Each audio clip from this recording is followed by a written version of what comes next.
बिस्मिल्लाहिर्रहमानिर्रहीम। अस्सलाम वालेकुम नादरीन, आप यूट्यूब चैनल देख रहे हैं। मैं इमरान खान हूँ। साबिक वज़ीर-ए-आज़म इमरान खान साहब अक्सर पाकिस्तानियों से ये कहते हैं कि अल्लाह अल हक है, सच सामने ज़रूर आ जाता है। ऐसा नहीं हो सकता कि आप हमेशा लोगों को बेवकूफ़ बनाएं। और एक मरतबा फिर एक बहुत बड़ा सच पाकिस्तानियों के सामने आ गया। ये पाकिस्तान से तो नहीं आया, अमेरिका का एक सोशल मीडिया के ऊपर चलने वाला न्यूज़ है, ड्रॉप साइट न्यूज़, वहाँ से ये हकीकत सामने आई है। इमरान खान साहब की जब हुकूमत गिराई गई 2022 में, जब जनरल बाजवा ने रजीम चेंज ऑपरेशन किया जनरल नदीम अंजुम की मदद से और सियासतदानों को अपने साथ मिलाया, क्योंकि जनरल बाजवा को एक्सटेंशन का शौक था और उस वक्त इमरान खान साहब को उन्हें लगता था कि वो उन्हें एक्सटेंशन नहीं देंगे।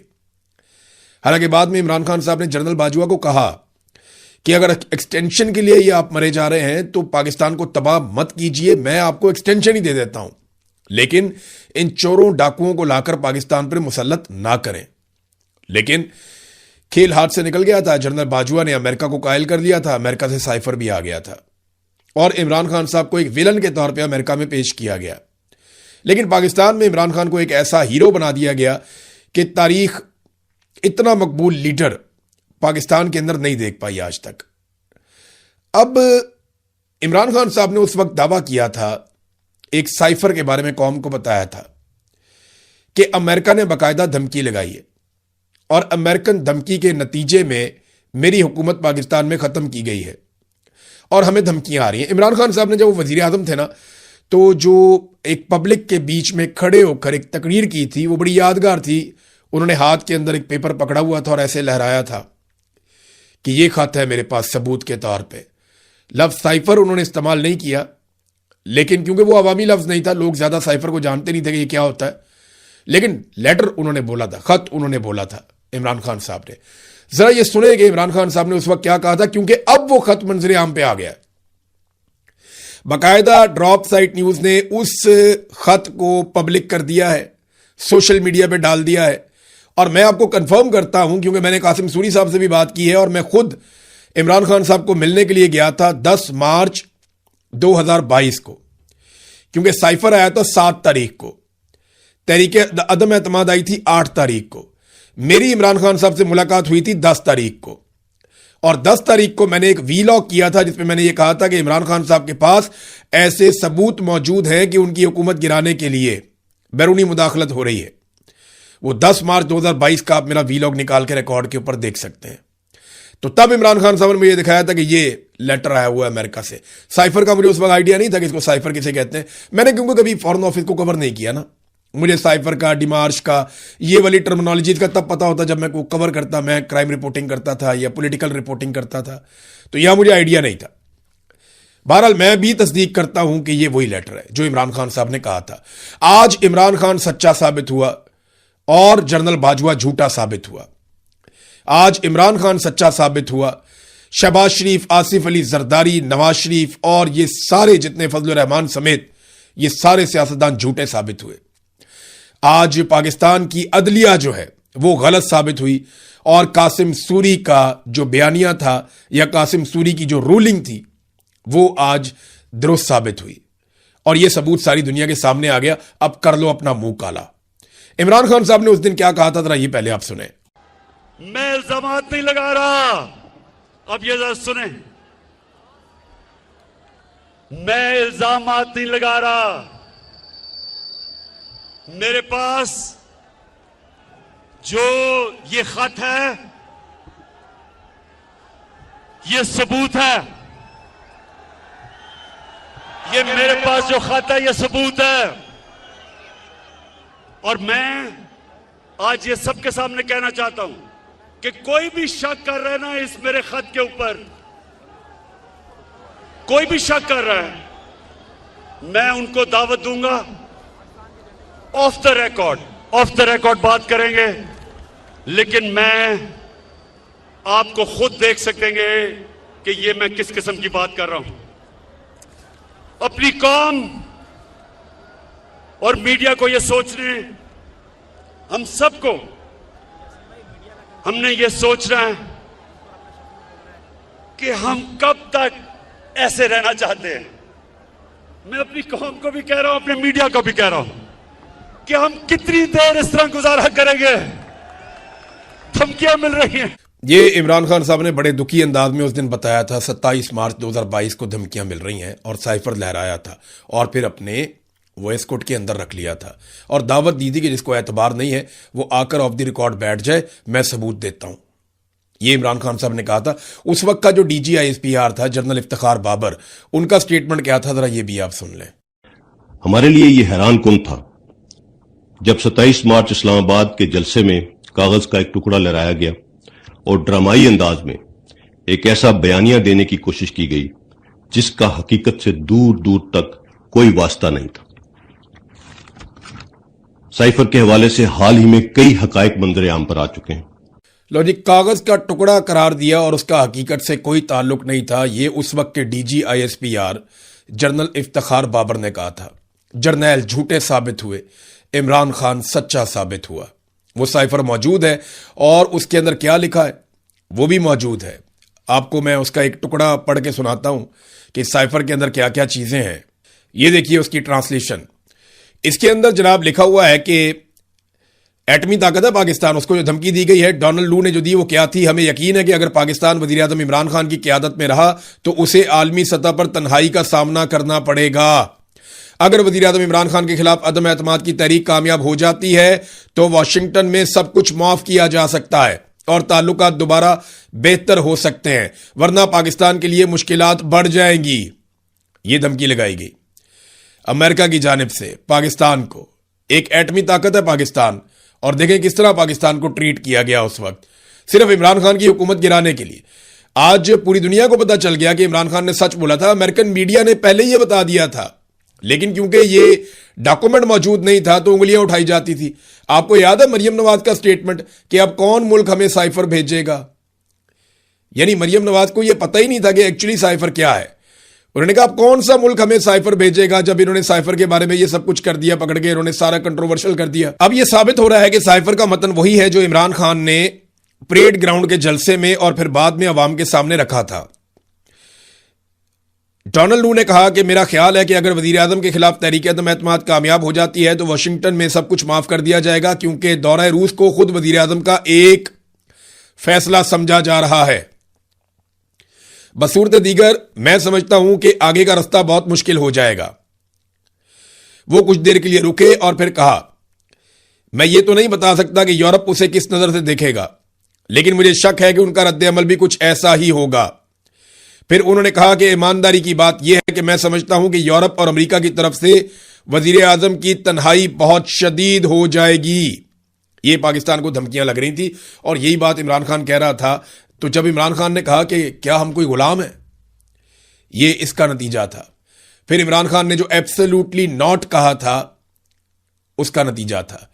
और इमरान खान साहब ने कहा कि मैं तो आर्मी चीफ से सबसे बात करके फिर गया था रशिया मुशावरत करने के बाद, और रूस जाने से एक दिन पहले मुझे पता चलता है कि रशिया अटैक करने वाला है यूक्रेन के ऊपर। तो मैं जनरल बाजवा से मशवरा करता हूं कि मुझे जाना चाहिए या नहीं। तो जनरल बाजवा मुझे यह कहता है कि आपको जरूर जाना चाहिए क्योंकि आपका दौरा पहले से तय है। और मैं दोबारा राब्ता करता हूं और फिर जनरल बाजवा को कहता हूं और जनरल बाजवा फिर कहता है कि आपको जरूर जाना चाहिए। यानी पाकिस्तान की मिलिट्री एस्टेब्लिशमेंट और इमरान खान जाने के मामले में एक पेज पर थे, लेकिन बाद में पाकिस्तान की मिलिट्री एस्टेब्लिशमेंट ने अपने सोर्सेज के जरिए से अमेरिका को कायल किया कि इसके अंदर सिर्फ इमरान खान इन्वॉल्व है और हम नहीं चाहते थे कि इमरान खान रशिया जाए। किस तरीके से अमेरिका को तैयार करके इमरान खान साहब को हुकूमत में से निकाला गया। नाजरीन, साइफर एक मरतबा फिर सामने हकीकत बनकर खड़ा है और यह साबित हो रहा है कि पाकिस्तान में रजीम चेंज ऑपरेशन जर्नैलों की एक साजिश थी, जिसमें उन्होंने अमेरिका को पहले गुमराह किया, फिर उनसे कॉन्सेंट लेने के बाद उनके हुक्म के मुताबिक पाकिस्तान में रजीम चेंज ऑपरेशन कर दिया। और वजह क्या थी? सिर्फ पाकिस्तान की मिलिट्री एस्टेब्लिशमेंट के जाती मफादात और एक आर्मी चीफ की एक्सटेंशन की ख्वाहिश। अब जो नया आर्मी चीफ है उसकी भी एक्सटेंशन की ख्वाहिश थी। ये जो आगे बैठ जाता ना कुर्सी छोड़ता ही नहीं, ये बड़ा प्रॉब्लम है। दूसरी ही खबर की तरफ जाते हैं, लेकिन उससे पहले मैंने आपको टैप टैप सेंड नामी एक एप्लीकेशन के बारे में बताया था। मनी ट्रांसफर एप्लीकेशन है और इसकी तफसीलात अभी आप हमारी स्क्रीन पे देख सकते हैं। तो मैं सिर्फ आपको याद दिला दूं कि इसको आपने अपने जहन में रखना है। ओवरसीज पाकिस्तानियों के हवाले से है और ये तफसीलात पढ़ने के बाद आप इसे इस्तेमाल कर सकते हैं। Tap tap send application. अब आ जाए नाजरीन इंडिया पाकिस्तान के बीच में एक नया मामला खुल गया है। इंडिया ने पाकिस्तान को बराह रास्त धमकी लगा दी है। इंडियन आर्मी चीफ ने स्टेटमेंट दिया और पाकिस्तान के लिए बड़ी संगीन किस्म की धमकियों का अनाउंसमेंट कर दिया। अब पाकिस्तान ने उसका बड़ा सख्त रद्द-ए-अमल भी दिया है। भारतीय आर्मी चीफ ने एक इंटरव्यू में कहा कि पाकिस्तान को फैसला करना होगा कि वो ज्योग्राफिया और तारीख का हिस्सा बनना चाहता है या नहीं। बड़ी बात है जनाब। वो कहता है जी पाकिस्तान ज्योग्राफिया पे ही नहीं होगा या तारीख का हिस्सा भी होगा या नहीं होगा, ये फैसला इंडियन आर्मी चीफ करेगा। अपने जहाजों का मलबा तो भाई पहले उठा लो जाके। फिर अब यानी ये तो बहुत ही अजीब बात है कि एक लड़ाई हारने के बाद एक आर्मी चीफ ऐसे दंदनाता हुआ धमकियां कैसे लगा सकता है। और ये झड़पें थी, यानी एक लड़ाई ऐसी थी, कोई इतनी बड़ी लड़ाई भी नहीं थी। इसमें नुकसान तो इंडिया का हुआ, पाकिस्तान का भी हुआ। उन्होंने काफी मिसाइल मारे, हमारे मदारिस तबाह किए हैं, मुरीदके के अंदर तबाही फेरी है, कुछ हमारी एयर बेसिस के ऊपर उन्होंने अटैक किए हैं, तो उन्होंने भी नुकसान किया। लेकिन हमने उनके तैयारे तबाह कर दिए, तो हमें एक बड़ी कामयाबी मिल गई है। और अब वो डिंगे मार रहा है इंडियन आर्मी चीफ। और पाकिस्तान एक एटमी कुव्वत है, कोई तरने वाला तो है नहीं कि आप आएंगे और आके आप कहेंगे हैप्पी बर्थडे टू यू और आप अटैक करेंगे और हम आपकी बात मान लेंगे। ऐसा नहीं होगा। गो कि इंडिया की फौज बहुत बड़ी है, आपके हथियार बहुत ज्यादा है, लेकिन हम एक एटमी कुव्वत हैं। आप हमें मिटा नहीं सकते, क्योंकि एटमी कुव्वत को जब कोई मिटाने की बात करता है ना, तो वो पागलपन का शिकार होता है। एटमी कुव्वत को मिटाने का मतलब यह है कि पूरा एक रीजन मिटा देना। अब पाकिस्तान के पास बहुत सारे एटम बम है, आप हमें मिटाएंगे, साथ में आप भी मिट जाएंगे। ऐसा ही होगा। ये नहीं हो सकता कि आप एटम बम मारें, हमें मिटाएं, हमारा ज्योग्राफिया खत्म करें और आप वहां पे कायम रह सकें। ये मुमकिन नहीं है ना। जब भी कोई मुल्क एटमी कुव्वत बन जाता है तो आप ये कर नहीं सकते। अब पाकिस्तान ने इसका जवाब ये दिया कि यह बयान हिंदुत्व नजरिए के जेर असर भारतीय क़यादत की गुमराहकुन और वहमी सोच की अक्कासी करता है, जो 8 दहाइयां गुजरने के बावजूद पाकिस्तान के वजूद को तस्लीम नहीं कर सकती। खुद मुख्तार एटमी मुल्क को ज्योग्राफिया से मिटाने की धमकी देना किसी किस्म की स्ट्रेटेजिक हिकमत अमली नहीं है, बल्कि ज़हनी दिवालियापन, जनून और जंगी जनूनियत का मजहर है। अब ये चक्कर क्या है? क्या इंडिया दोबारा से पाकिस्तान के ऊपर खुदा ना खास्ता कोई अटैक कर सकता है या पाकिस्तान और इंडिया के बीच में दोबारा लड़ाई लग सकती है? तो याद रखिएगा कि नरेंद्र मोदी को भी फेस सेविंग चाहिए। नरेंद्र मोदी अगले किसी भी इलेक्शन में जाने से पहले कुछ ना कुछ करेगा जरूर।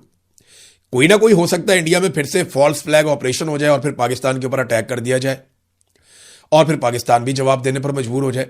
बहुत मुमकिन है, इंडिया ये कर सकता है, क्योंकि नरेंद्र मोदी की जो सूरत हाल है वो बड़ी पतली है। ऑपरेशन सिंदूर जो उन्होंने किया वो एक बहुत बड़ा फेलियर उनके लिए बन गया। पाकिस्तान में ऐसा सच कोई कामयाबी उन्हें हासिल नहीं हुई, वो मासूम लोग शहीद हुए। वो जो उनका दावा है कि वहां दहशतगर्द कैंप हैं और ये है वो, या ऐसा कुछ नहीं है। अब एक दौर था पाकिस्तान में इस किस्म की एक्टिविटीज होती थी, अभी आपको कुछ नहीं मिलेगा यहां पे, ऐसा कुछ है नहीं है। वो जो लश्कर तैयबा वाला दौर था या उस किस्म की चीजें हुआ करती थी माजी में कभी, तो वो इंडिया की खाम ख्याली है। ये मुजाहिदीन जो कश्मीर के अंदर लड़ाई लड़ रहे हैं, पाकिस्तान उनकी सपोर्ट करता है और वो बेचारे अपनी आजादी के लिए आवाज उठा रहे हैं, वो एक अलग हकीकत है। लेकिन अगर आप कहें कि यहां पे जनाब अंधाधुंध कैंप बने हुए हैं, तरबियतें हो रही हैं, वो अब नहीं है ऐसा कुछ। माजी के किस्से आपने भी बहुत शरारतें की हैं, पाकिस्तान ने भी की हैं, दोनों ने अपना अपना काम किया। लेकिन आप ये कोई कहे कि ज्योग्राफिया से ही मिटा देंगे, तो ये एटमी कुव्वत को ये कहना तो एक तरह का पागलपन ही है। और नरेंद्र मोदी को फेस सेविंग चाहिए, जिस तरह उसे मार पड़ी है और वो आलमी सतह पे गंदा हुआ, और डोनाल्ड ट्रंप ने उसे बहुत गंदा किया बेचारे को। अभी इंडिया को एक और झटका लगा है, क्योंकि वो रशिया से जो तेल ले रहा था उसकी मुद्दत खत्म हो गई है। अब या तो डोनाल्ड ट्रंप एक मरतबा फिर उनको सहूलत दे। वैसे इंडिया को डोनाल्ड ट्रंप सहूलत दे ही देता है कुछ ना कुछ करके, पाकिस्तान को सिर्फ तारीफें करता है, पाकिस्तान को सिर्फ जो है वो आसरा देता है, सहूलतें जो है वो इंडिया को देता है। अब मामला यह है कि क्या इंडिया वाकई पाकिस्तान के साथ फड्डा कर सकता है? तो मुझे यकीन है कि जरूर किया जा सकता है ऐसा। बड़ी लड़ाई तो शायद इंडिया नहीं लड़ेगा, लेकिन पाकिस्तान के साथ एक महदूद लड़ाई इंडिया हो सकता है कि लड़े। और देखें ये स्टेटमेंट उनके तब आ रहे हैं जब वो यूएई गए हैं और यूएई की क़यादत से जाके उन्होंने पपियां जफियां की हैं, बड़ी उनके साथ मुलाकातें की हैं। अब इंडिया के अंदर जो है वो अक़लियतों को कुचला जाता है और उसी मजहब के लोगों को बाहर जाके जफियां डाली जाती हैं। तो पैसा बड़ी चीज है और इख्तियार बड़ी चीज है और मफादात जो हैं वो उससे भी बड़ी चीज है। बहरहाल ये इंडिया पाकिस्तान का मामला, इसके ऊपर हम नजर रखेंगे। धमकी का जवाब पाकिस्तान ने ठीक दिया है। अब एक और चीज है कि कल का दिन बहुत इंपॉर्टेंट है, क्योंकि एक तरफ पाकिस्तान तहरीक इंसाफ ने तकरीबन तमाम धड़ों ने, इसमें सुहेल अफरीदी भी हैं, इमरान खान की बहनों ने तो आना ही आना है, वो हर दफा आती हैं मंगल को, और ये मंगल तक की डेडलाइन दी हुई थी सुहेल अफरीदी ने। तो अब ये सुहेल अफरीदी की डेडलाइन भी खत्म हो रही है मंगल वाले दिन। मंगल वाले दिन ही महमूद खान अचकजई की डेडलाइन भी खत्म हो रही है। और जो कुछ पाकिस्तान तहरीक इंसाफ ने और दीगर जमातों ने कहा, और वो सारा कुछ मिला के मंगल वाले दिन पे बड़ा बोझ पड़ गया। मेरी इंफॉर्मेशन ये है कि पाकिस्तान तहरीक इंसाफ को एस्टेब्लिशमेंट ने किसी भी किस्म के बड़े एहतजाज से मना किया है और दहशतगर्दी का भी एक बहाना बताया कि दहशतगर्दी के वाकयात बढ़ गए हैं, आप बाद आ जाए, ऐसी कोई हरकत मत कीजिएगा वरना आप जिम्मेदार होंगे। तो एस्टेब्लिशमेंट ने बड़ा सख्त पैगाम दिया है। दूसरी जानिब पाकिस्तान तहरीक इंसाफ की डेडलाइन भी है। तो नेक्स्ट वीलॉग में इसके ऊपर हम तफसील से बात करेंगे कि कल के दिन में क्या हो सकता है और किन चीजों की तवक्को की जा रही है। अब आ जाए जरा बैनुल अक़वामी खबरों की तरफ। तो नाज़रीन, सबसे पहले तो यह खबर लें आपके अमरीकी फौज ने एक मरतबा फिर अपने बहुत सारे जो फौजी साजो सामान ले जाने वाले तैयारे हैं, इन खाली तैयारों को भिजवाया था यूरोप की जानिब, और अब ये मगरबी ममालिक से वापस आ रहे हैं खलीज की तरफ, और एक मरतबा फिर बड़े पैमाने पर फौजी साजो सामान की तरसील शुरू कर दी गई है खलीजी ममालिक में। अमरीकी फ़िज़ाइया के C-17A स्ट्रेटेजिक एयरलिफ्टर यूरोप और खलीज के दरमियान परवाजें भर रहे हैं, और वहां से जो दिफाई साजो सामान है या फौजी साजो सामान है वो पहुंचाया जा रहा है। मजीद फौजी भी इस खित्ते में पहुंच रहे हैं।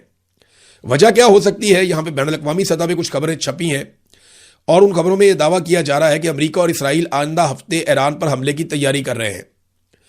मुख्तलिफ खबरसा एजेंसियां जो हैं वो इस किस्म के दावे कर रही हैं, मीडिया रिपोर्ट्स आ रही हैं गैर मुल्की, और यह कहा जा रहा है कि मुज़ाकरा तातुल का शिकार हो गए हैं। ईरान की शराइत अमेरिका के साथ बिल्कुल मैच नहीं करती, अमेरिका की शराइत ईरान के साथ मैच नहीं करती, बीच का कोई रास्ता निकल नहीं रहा।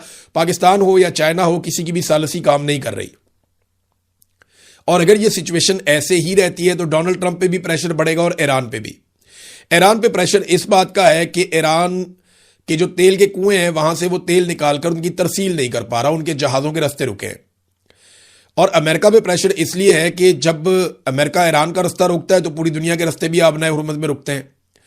अब अरब ममालिक से और बाकी जगहों से या खलीजी ममालिक से अमेरिका के ऊपर भी प्रेशर पड़ रहा है। तो जैसे जैसे दिन गुजर रहे हैं, दोनों ममालिक के ऊपर एक प्रेशर कुकर सिचुएशन बन रही है, बहुत दबाव बढ़ता जा रहा है, और यह दबाव किसी वक्त भी एक तनाज़े की शक्ल इख्तियार कर सकता है। नेतन्याहू को यह लड़ाई पसंद है, यानी नेतन्याहू को यह सूट करती है लड़ाई, क्योंकि उनका सब कुछ दांव पे लगा हुआ है। और दूसरा एक और आदमी है जिसे ये लड़ाई सूट करती है, वो रजा पहलवी है, जो ईरान का साबिक हुक्मरान फैमिली से है। तो रजा पहलवी ने जो है वो डोनाल्ड ट्रंप को जो है वो मुखातिब करते हुए कुछ स्टेटमेंट्स दिए हैं, और रजा पहलवी ने कहा है कि आपको ये जख्मी रीछ है, जख्मी जानवर है, आपको ये काम अंजाम तक पहुंचाना होगा, आप इसको ऐसे बीच में नहीं छोड़ सकते, आपको ये ख़त्म करना होगा, ईरान के अवाम को फैसला करना होगा, ये वहाँ पे रजीम है, आप कभी यहाँ जाते हैं कभी वहाँ जाते हैं। तो रजा पहलवी बहुत ज़्यादा परेशानी का शिकार है कि मैं तो जा रहा था, ख्वाब देख रहा था कि ईरान वापस जाऊँगा और इक़्तिदार संभालूंगा। उधर जो ईरान के अंदर इक़्तिदार मौजूद है वो पहले से बहुत ज़्यादा मजबूत हो गया। बल्कि रजा पहलवी ने एक लालच भी दिया अमेरिका को। रजा पहलवी ने कहा कि अगर हमें आज़ादी मिल जाती है तो 10 सालों में ऐसी सूरत पैदा हो जाएगी कि ईरान से अमेरिका को $1 ट्रिलियन से ज्यादा का मुनाफा मिलेगा, यह भी कहा। अच्छा, एक अमेरिकी साबिक वजीर दिफा है, उनका नाम है रॉबर्ट गेट्स। उन्होंने भी एक कहानी सुनाई नेतन्याहू को लेकर के 2009 में नेतन्याहू ने उनके साथ क्या किया। रॉबर्ट गेट्स ने कहा कि जुलाई 2009 में नेतन्याहू ने मुझे कहा था कि ईरानी हुकूमत कमजोर है और पहले ही हमले में बिखर जाएगी। मैंने तब उन्हें यह बात समझाई थी कि वो बिल्कुल गलती पर हैं और वो ईरानियों की कुव्वत बर्दाश्त और उनकी लचक को कमतर समझ रहे हैं, वो नहीं जानते। यही चूरन उन्होंने बड़े अरसे से बेचा और अभी डोनाल्ड ट्रंप ने खरीद लिया, और डोनाल्ड ट्रंप ने वो गलती कर दी जो गलती इससे पहले बराक ओबामा ने और जो बाइडन ने नहीं की थी। नाज़रीन, ईरानी फौज मुख्तलिफ किस्म के हथियार सरकारी टीवी पे चलाना सिखा रही है। पहले मैंने आपको बताया था कि उन्होंने पीके मशीन गन चलानी सिखाई। ये बड़ा मशहूर वेपन है ईरानी और बड़ा तगड़ा वेपन है, वो पहले सिखाया। क्लाशनकोव से हैवी कैलिबर है, बहुत ज़बरदस्त गन है। तो अब वो सिखा रहे हैं स्नाइपर राइफल कैसे चलती है, यानी आप निशाना लेकर किसी को टेलीस्कोप में देखकर कैसे मार सकते हैं, और दीगर हथियार भी सरकारी टीवी के ऊपर बारी बारी वो चला रहे हैं। और ये प्रोग्राम और उनके क्लिप्स ईरान के अंदर बहुत ज़्यादा मकबूल हो रहे हैं। एक और चीज़ बताता हूँ, जो लोग फैमिली दोस्त हज पे गए हुए हैं वो बता रहे हैं कि ईरानी जहाँ पे मिलते हैं ना तो उनको मुसलमान बहुत पजीराई दे रहे हैं। हज पे आपको पता है पूरी दुनिया से मुसलमान जाते हैं, बहुत बड़ी तादाद में वहाँ इकट्ठे होते हैं, खाना काबा के गिर्द, मस्जिद नबवी वहाँ पे भी जाते हैं, मदीना और मक्का में। तो बताते हैं कि जहाँ पे ईरानी शहरी मिलते हैं तो उनको बड़ी पजीराई मिल रही है, उन्हें बड़ा प्रोटोकॉल मिल रहा है, सरकार की जानिब से नहीं, जो बाकी मुसलमान पूरी दुनिया से आए हुए हैं वो उनको बहुत प्यार दे रहे हैं, क्योंकि वो ईरान जंग में है और वैसे भी उसकी इसराइल के साथ और अमेरिका के साथ जंग चल रही है, तो मुसलमानों के जज्बात भी जरा फिर उनके साथ जुड़ जाते हैं जाकर। नादरीन, एक और बहुत बड़ा इंकिशाफ हुआ है, और ये इंकिशाफ जो किया है ये इसराइली मीडिया ने किया है। इंकिशाफ ये बताता है कि इराक के अंदर इसराइल ने अपने खुफिया फौजी अड्डे बनाए हुए थे और कभी पता ही नहीं चला इराक की हुकूमत को भी। यानी कितनी अजीब बात है ये कि इराक की हुकूमत को पता ही नहीं चला और इराक के अंदर इसराइल ने अपने खुफिया फौजी अड्डे बनाए हुए थे ईरानी सरहद वाली साइड को लेकर के। अब अमेरिका, क्योंकि वहां पे बहुत सारी अमेरिकन कंपनियां काम कर रही हैं, उन्होंने बहुत सारे इलाके अपने बंद किए होते हैं, तो वहां पे इसराइल के खुफिया फौजी अड्डे भी थे, उनके लोग वहां पे काम कर रहे थे। और अमेरिकन ने सैटेलाइट के जरिए से या वो जो उनका रेडार का सिस्टम होता है उसको भी मफलूज कर रखा था, ताकि इराकी गवर्नमेंट या वहां के लोग ना जान पाएं कि इसराइली बाकायदा यहां पे अपनी फौजी अड्डे बनाकर यहां बैठे हुए हैं इराक की सरजमीन के ऊपर। अब पता नहीं और कहां बनाए होंगे, लेकिन ये खबर आ गई है। ईरान पर हमलों के वक्त इराक में इसराइल के कायम किए गए 2 खुफिया फौजी अड्डों की तफसीलात सामने आने के बाद अब यह राय तकवीयत पकड़ रही है कि गुज़िश्ता रोज मुत्तहिदा अरब अमारात और सऊदी अरब पर इराक की हुदूद की तरफ से ड्रोन हमलों की कोशिश फॉल्स फ्लैग ऑपरेशन हो सकती है। सऊदी अरेबिया के ऊपर 3 ड्रोन गए, सऊदी अरब ने उन तीनों को रोका हवा में। अब ये ड्रोन ईरान कहता है जी हमने तो नहीं भेजे, हज का सीजन अभी तो कोई ऐसा नहीं करेगा, और ये इराक की तरफ से आए। इससे पहले एक ड्रोन आकर गिरा जनरेटर के ऊपर, वहां पे आग लग गई यूएई में, अबू धाबी के इलाके में। तो ये जो सारा कुछ हो रहा है, अल-जुफ्रा का इलाका है, वहां पे आके गिरा था। ये जो सारी एक्टिविटी हो रही है, ये कोई चिंगारी एकदम भड़क गई तो ये पूरे खित्ते में आग लग जाएगी, जंग लग जाएगी। और अब ये पता चल रहा है कि इराक वाली साइड से हमले होते हैं।